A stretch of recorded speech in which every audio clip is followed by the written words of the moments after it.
कहते हो आप कि हमें मत जगाओ, क्यों बेवजह हमें परेशान करते हो। हमारी निद्रा अच्छी लगती है हमें, आप हमें मत जगाओ। लेकिन मैं भी क्या करूं, मैं जाग गया हूं तो कुछ तो कहूँगा। शोर तो होगा और इस खटपट की शोर से तुम परेशान हो जाओगे तो मैं सिर्फ और सिर्फ क्षमा मांग सकता हूं। इसमें मेरा कोई कसूर नहीं है। ये तो मेरी दिल की धड़कनें हैं जो कहती है कि कुछ कहो, वरना मैं भी मौन हो जाना चाहता हूँ।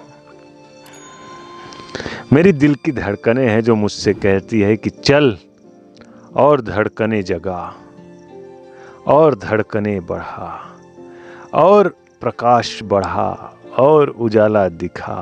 लोग बहुत हैं अंधकार में, आ इन्हें दिखा। इस तरह की बात कहते हैं। हमने सोचा कि आप लोगों को बुरा तो नहीं लगेगा कि अगर हम आपसे कहें कि आप अंधेरे में हैं और हम प्रकाश की दुनिया में आ चुके हैं, तो आप प्रकाश का सहारा ले लें। तो आपको अपने छोटे होने का एहसास होगा, आपको बुरा लगेगा। इस बात को हमने सोचा, फिर भी हमारी धड़कन कहती है कि इन्हें अगर बुरा लगे तो लगे, बताना जरूरी है। क्योंकि आपने तो सुना ही है कि जिस तरह से अमिताभ बच्चन साहब ने कहा है सूर्यवंशम पिक्चर में कि जो बच्चा माता और पिता की बात को सुन के बुरा माने, उसका कभी भला नहीं हो सकता। जो खेत हल चलने से चलाने से डरे, जो पत्थर छेनी हथौड़ी की मार से डरे, ऐसी कोई बात है? सोच के देखो, जो पत्थर छेनी और हथौड़ी की मार से डरे, क्या वो सुंदर मूर्त बन पाएगा कभी? और जो खेत हल को चलवाने से डरे अपने ऊपर, क्या वो कभी हरियाली को जी पाएगा?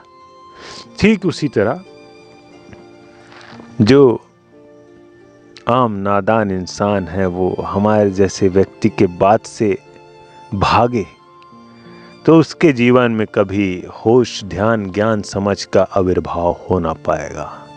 ये लिख लो आप।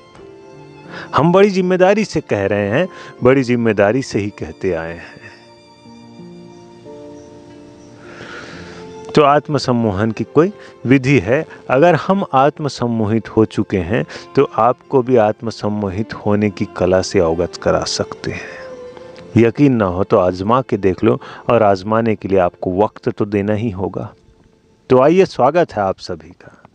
अब आप मुझसे नाराज होते हैं कि आप हमें सोने दें, आप हमें ना उठाएं, तो हम आपसे माफ़ी मांग लेंगे। बस इसमें हमारा कोई कसूर नहीं है।